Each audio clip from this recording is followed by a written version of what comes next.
She herself is also an accomplished athlete. Her outstanding performance with her high school swim team, for example, where she was captain senior year, helped her win 4 sectional championships. And it also earned her a spot on Vanderbilt's swim team, where she participated in SEC championships. But true to being a graduate of our home of the caring professions, she was always interested in giving back to the community. For example, while she was at Vanderbilt, she took a leadership role in helping build a clean water source for a village in Kenya. She then came to the U of A for her master's degree in athletic training, and she went on to complete a doctorate in physical therapy at Northwestern University, and the rest, as they say, is history. So please help me welcome to the podium Dr. Jessica Cohen.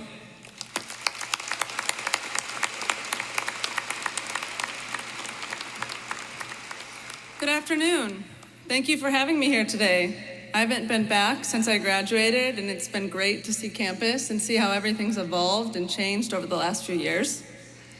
If I'm gonna be honest, when I received this email a few months ago, I was sitting at my desk, I read it, I reread it, looked around like maybe my coworkers might be pranking me, and then I reread it again and thought, did they mean to send this to me? So I have a kind of common name, so maybe it was the wrong email. But when I realized this was real, I did what any normal person would do. I went to Google. I searched greatest commencement speeches of all time. And what did I find? Speeches by Chadwick Boseman, Oprah, Jim Carrey, Michelle Obama, Steve Jobs, Beyonce, the list goes on. And let me just tell you, that's not a great way to boost your confidence for an event like this. Small shoes to fill, but I quickly realized that intimidation by this search was useless. I reminded myself that comparison is not the creator of confidence, and I will give no power to the idea of imposter syndrome. I feel like I was sitting in your shoes just a year ago, or in your seats rather. I had to think back to when I graduated. Turns out, it's been 9 years. I've lived in Chicago, Atlanta, Portland. I've worked hundreds and hundreds of basketball games since my time in Fayetteville, and I've watched the best athletes in the world go to work every day. But it still feels just like yesterday I was in your spot. Somehow I'm officially old enough, or rather experienced enough, to give a commencement speech.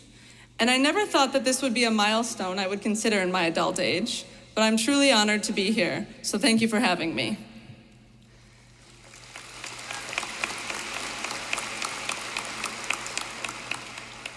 I spent a lot of time in reflection. What could I say to a group of eager young graduates getting to embark upon the real world? A world that will only be better if you dare to make it a version of the one that you see. I started to think about what I've learned since my time in professional basketball. I work in a world dominated by males. I was told numerous times by my peers I had no business working in the NBA, that it would never happen. Perhaps their views were siloed by what has been seen, or in this case, not seen. Women in the NBA, could you even imagine such a thing? Where would we be if if people only acted on the examples of things that they've seen so far? How would progress ever exist in a world like that? If the women currently in the NBA waited to see other women on the sidelines of games, we would still be waiting. I often take for granted how lucky I am to be around such skilled and talented individuals. Every day, I spend time with the most successful people in the world at their craft, from top to bottom, roster spot 1 to 17. By the time these athletes get to the professional level, not every athlete on the roster can be a superstar, but you still must remember how special each and every one of these athletes are. At any one given time, there are 500,000 male high school basketball players in America. Of that, 16,000 will go on to play college basketball, and that includes Division 1, 2, and 3. From that, only 110 players will ever play in at least one NBA game. Essentially, anyone pursuing a career in basketball has a roughly 1 in 3,333 chance, or 0.03% chance, 0.03% chance of ever making it to the best league in the world. 0.03% chance. And in my role, I have a front row seat to the transition these athletes will face when they are drafted and join a professional basketball team. Some will be forced to transition from a position of singular team superstar to a supporting role. This transition forces these players to reflect on how they will define success. It has made me realize that every person, whether in basketball, another sport, or any other career, must take the time to ask themselves, how do I define success? Sometimes it's easy to say, I found success because I'm better at everyone in what I do. Or I have found success because I make more than everyone. Or maybe I have found success because I've impacted more lives than anyone else. However, it is important to recognize that success comes in all shapes, sizes, and forms. We must define success by the things that we can control, and how someone else does is something that is not in our control. All of the examples I just gave you deal with a state of comparison. I will have more money than him, or I will be better than her. Whether you work in the NBA, a hospital, a lab, or a school, your success, your truths, should be determined by the variables you can control. When you think of the most successful athletes in the world, who do you think of? Tiger, Serena, Diana Taurasi, Michael Jordan, or maybe Mia Hamm, Muhammad Ali, and there's Simone Biles and Tom Brady. When you read about these individuals, you will start to see trends in their mindset. All of these athletes, at one time or another, were the very best at what they did, and they could have settled, sat on top of the mountain and been satisfied with where they were. But for some reason, not a single one of them continued to do that. They thrived at breaking their own barriers. Intuitively, they all somehow knew they had to push themselves in uncomfortable positions to keep climbing, and they craved it. They already knew they were the best, but they did not settle or back down from growth. They competed against themselves. They did not compare themselves to others. Tiger was the best golfer in the world, and he changed his golf swing. Dara Torres swam and medaled in her 5th Olympics after having a child. Serena made a comeback after having a pulmonary embolism. They thrived on growth and improvement and not in comparison. These athletes defined success in a way of setting goals on the things they personally had not accomplished. Now, most of my examples relate to athletes because that is the world that I work in. The same can be applied to medical professionals, teachers, and politicians. How many times did Oprah get rejected? How many times was she told she was not fit for TV? She ended up on a talk show because she was fired from her news job. And she often speaks of her struggle to juggle messages of expectation and obligation. She says, if you want to fly, harness your power to your passion, honor your calling, and trust your heart. Success will come to you. So I ask you all sitting here to close your eyes, and I really want you to close your eyes for a second. Take a moment and think, what does success look like to me? Now, if any form of that definition of success is based on a metric that requires you to compare yourself against others, start over and really think about it. And then we're going to hold on to that thought, and we're going to come back to our definition of success later in this talk. So now you can open your eyes, and I have another question for you. How many of you went on social media this morning? Instagram, Snapchat, Facebook, or TikTok? You can raise your hand or don't. I definitely did, and there's no shame in that. As the world has become more global and information is at your fingertips, it is easy to compare. We are living in a time of filters. You can filter an image to give a perception of perfection. Social media allows us to look at the lives of our peers, our role models, and our leaders. But when we see those lives, we are seeing them through a filter. You are seeing a snapshot, possibly a snapshot that has been edited. It is these filters that seem to be intimidating at times. It is these filters that hold us back from trying new things, thinking, there's no way I could ever do that well, or make that look that good. And it is these filters that have instilled a large fear of failure in our lives. There's a direct correlation between the amount of anxiety and depression felt by an individual and the amount of time they spend on social media. You can ask the dean. He's literally written a book on the topic. We have been conditioned to filter our lives in a way we think we want people to see. We lose self-awareness of who we are. We lose sight of what we really value and determine. But why is failure so feared? Michael Jordan had 25 game-winning shots in his NBA career. He went 9 for 18 in the final 24 seconds of a game, and only 5 for 11 in the final 10 seconds. In the playoffs alone, he hit 3 buzzer beaters, but he only went 5 for 11 with less than 5 seconds on the clock, and no one ever talks about the shots that he missed. His legacy is in his competitiveness and his willingness to win. If he hadn't taken all of those shots, he wouldn't have made the game winners. Every single basketball player operates at a shooting percentage less than 100%. It would be impossible to be perfect. Steve Kerr has the best three-point shooting percentage in a career in the history of basketball, and he shot 45.4%, not even half.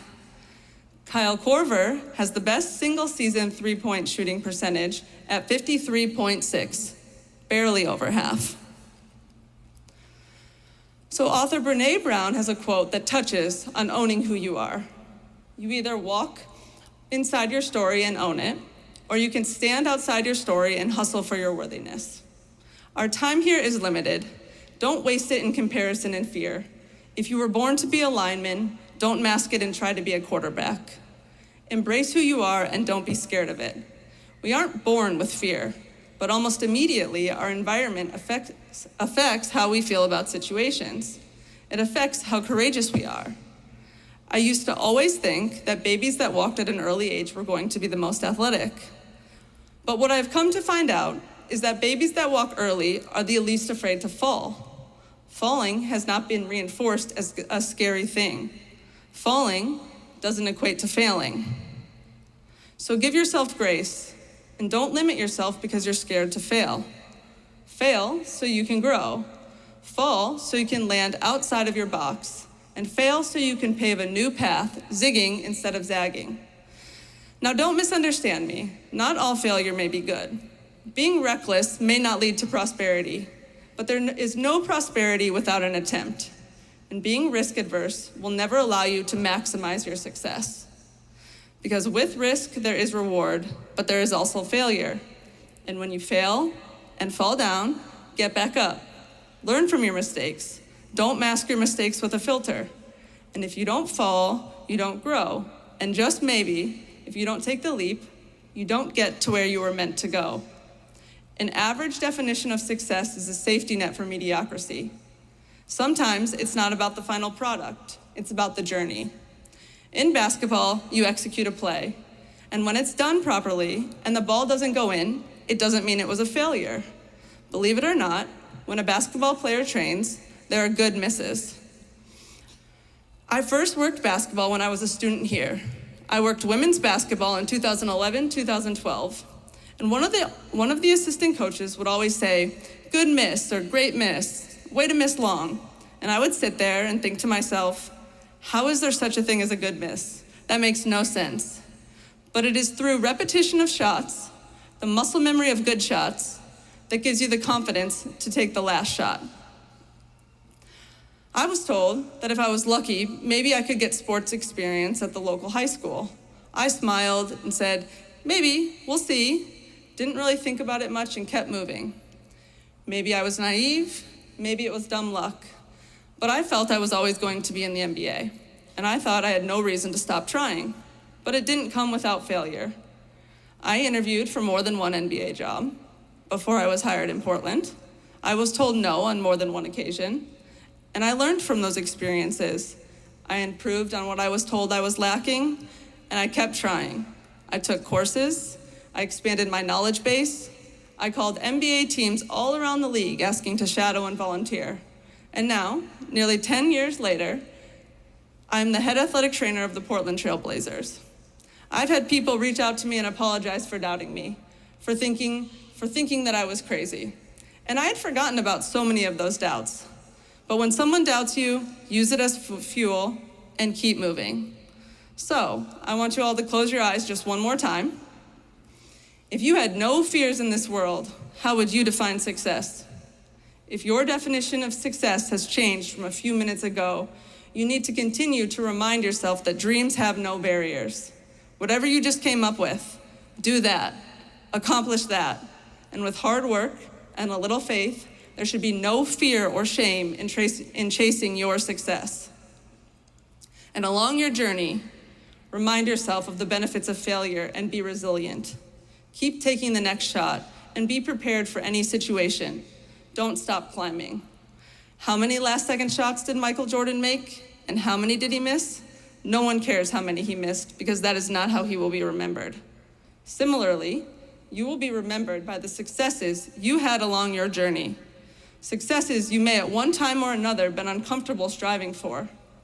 Your growth will come from your setbacks and the things that you learned and lost. Your legacy will be in what you were courageous enough to keep attempting.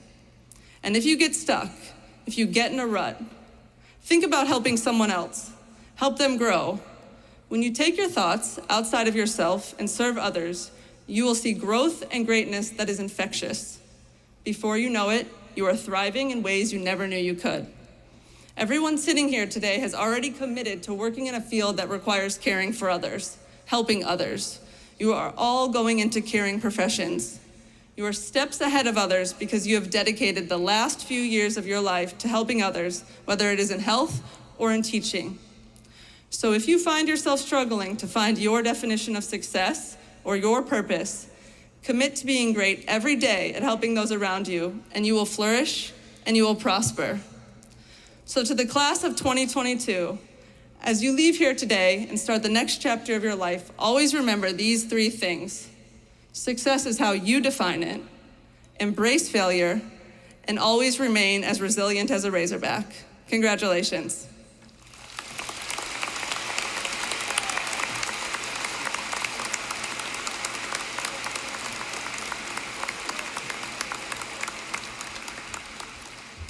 Thank you so much for those inspirational words, Dr. Cohen.